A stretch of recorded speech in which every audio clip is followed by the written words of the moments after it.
Hi, welcome to videos. Today I'm going to cover 7th chords. I'm going to do a total of 21 fingerings plus some variations.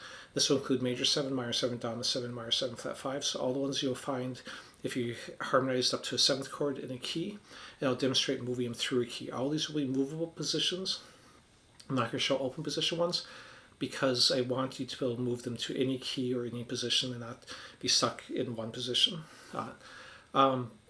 These chords, a few of them I've shown before in other videos, but never all of them put together like this in one group. If you do want to check out some of my other chord videos, I'll leave links in the description. And one of them that I showed 28 different ways to finger major 7. That's way over what you ever need. You know, learn one off the 6th string, one off the 5th string to start with. From this video, you can pick out your favorite ones, and then you can branch out more. The reason I did that video was to show you that even if you look at a chord book, it's not every possibility. A lot of times they might show 5, 10 different possibilities. There's way more, so don't necessarily limit yourself to the ones in this video. But on the other hand, the ones in this video will be enough to get you through just about any song. So you don't need more, but you can always add more if you want more variety. So let's go and jump into this. Now the sheet, I went ahead and did this on chord boxes. You can download that for free on my Patreon page. Link will be in the description. You don't have to be a member. All my stuff on Patreon is free, though if you want to donate, I appreciate it. So you can read this in two different ways. Basically, when I wrote them across here, I wrote them in a specific fingering type. You know, like a 6th string wrote position with a certain fingering. If you look down this way, I wrote all of the like dominant 7s and minor 7s, major 7s in the column, so you can go through and play them that way. And I'll demonstrate both ways. So I'm going to go ahead and start with these fingerings. So this is a G7.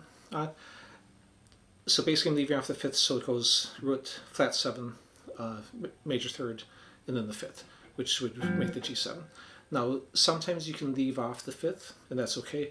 A couple of the fingerings on here I did. Also, when you look at this, a couple of these I gave variations. If it's circled, it's an optional note. So you can do more than one possibility. So that's your G7. Then we're going to move up to all this in the key of C major, A minor 7.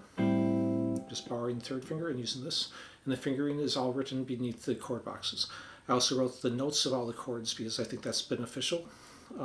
This is a B minor 7 flat 5. So as you can see, a difference is this note smooth back one, which is the 5th of the root. When I'm saying those numbers, it just refers to intervals. I did a video on that, which I'll link to. But basically, to make it simple, if you just think of walking through a major scale and counting up numbers, 1, 2, 3, 4, 5, that's instead of letters, that's what intervals are. In a very simple explanation of them anyways. So now I'm going to move up to C major 7. Try and relate these to other chords you know. So for example, if you know this E minor, then you can see it's actually the same fingering. This finger just moves up to here. On all these ones I'm doing on this first line of the chord sheet, I'm muffling the 5th string. So that doesn't mean you need to strum across it, or you can pluck it with the thumb and fingers. On all of these, I'd say it's a good thing, because did you hear that last one didn't ring out? It's a good thing to go through them one at a time and make sure that you're ringing out all the notes on that. So especially if you're new to a chord, you might accidentally muffle and you won't even notice. Okay, so now I'm going to go up to D minor 7, E minor 7, and then the major 7 again. In this case, the F major 7, because your 3 majors in the key are C, F, and G, with the G being the dominant 7, the other 2 being major 7s. Okay, now off the 6th string root, also, we can do this one. So for the dominant 7, I can just, like a major bar chord, but pick up the pinky. That puts the flat 7 back here, so it makes it a 7th chord, so a G7. Then I could also add a duplicate or octave of this 7th up here with the pinky on the 2nd string. So it doesn't change the chord because I already have that note, and the note I'm taking off, and see this is where I wrote this, that optional note, so you can finger it with the 4th finger, or you can leave that off and just bar. If you notice, I'm taking off a D note, which there's already 2 of, and putting in that F note, which there's only 1 of. So I can always have more than one of the same note, but I never need more than one. So if you have two or three of the same note, you can leave one of them off, and or all you need is one of them. So anyways, that was the G7. So now we move up to the A minor. So again, like an A minor here, pick this up, makes it an A minor 7. I can add the 7th up here, just like before, if you want to emphasize that 7th a little more. Personally, I kind of like that sound if I'm not going to do this fingering, which I also like. Next one is a B minor 7 flat 5. So the 5th gets lower down here. In this case, I need this note up here, because if I don't put this one down, there's a 5th ring here, and since this is a flat 5, I don't want the flat 5 and then a 5. So I want to put the 7th up here to get rid of that other 5. Okay, so that's your B minor 7 flat 5. As I continue through, the next one would be a C major 7. Personally, I don't like this finger that much, but it's one of the first movable major 7s I learned, and you will see it in things. So I'm going to go ahead and teach it because it's pretty similar to this fingering for the major, so it might be easy for you guys. And then just goes D and E minor 7s. When you get up here, if you're having trouble holding that, I find it's easier to hold here. Sometimes when I'm holding the ones 12th fret or higher, usually I wouldn't play those that much on a chord anyways, but I start getting my wrist kind of cockeyed in a way that makes it uncomfortable. So switching to this type of will give you more room to get your hand in there. Or just play it down in a different position. Okay, so that was 6 string roots. Now I'm going to do a 5th string roots. So I'm going to start off with a B minor flat 5, B minor 7 flat 5. So it's here. You could also do this with separate fingers if you want. Either way. Now I'm going to move up to the C major 7. And again, the root is just this note, so that's my C note, and this is a major 7 shape. D minor 7. E minor, F major 7, G7. So this is basically just picking up this note, which pushes the 7th back one and makes the dominant 7. And then you can continue up A minor 7 if you want to. I'm not showing them open position because again, I want them all movable shapes. So what we've done so far are those first 3 lines. So 4th line is different fingering for the 5th string root ones. So we're going to start off, I'm going to start off here on the minor, and we're going to be reaching back for those. So what I'm going to do is bar across with my first finger, and then hold these. So you could do this, but that's kind of stretching, probably going to muffle those. So now I could also simplify this down and just play these top 3. This note right here is actually a duplicate of the root. So there's no 5th in this one. But it's okay because on a 7th chord you really only need the root, and that's if you're playing by yourself. If you're with a band, you don't necessarily even need to play root if someone else is playing it, because it'll create that harmony. You need the 3rd, the terms are whether it's major or minor, and you need the 7th, of course, because it's a 7th chord.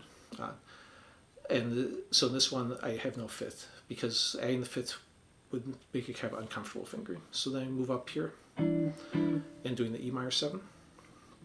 Then this major 7, I do have the 5th in it because it's easy enough fingering. So that's F major 7. Then I'm going to move up to the G. And we use the same fingering used like for C7, just moved up here. Just like that minor 7, this has the root twice and no 5th. So I'm not playing the 1st string or 6th string on this. On strings I'm not playing on this are marked by X's, down by where the fingers are. Okay, so that's your G7. Now the A minor 7, like we did before. And again, this, for me, this starts getting uncomfortable in this position, so you might switch it. Okay. And then for the B minor 7, I didn't show one off this 5th string because it would end up being kind of stretched out into like fingering like this. So instead I show the extra one on the 4th string. So I'll go ahead and play that.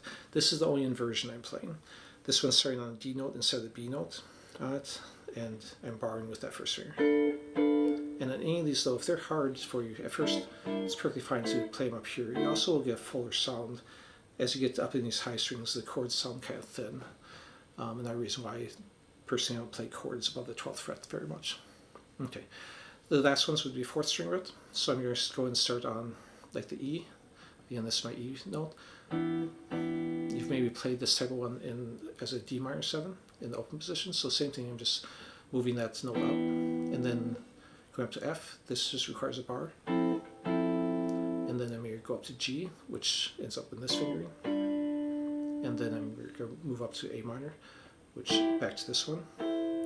B minor flat 5, this is actually one of the easiest B minor 7 flat 5 ones. I can just bar here, just like the major 7, but move back one. Now it'd be fine if you want to use your second finger or third finger for that bar. Now I move to C, similar shape, and then the D back to minor 7 shape.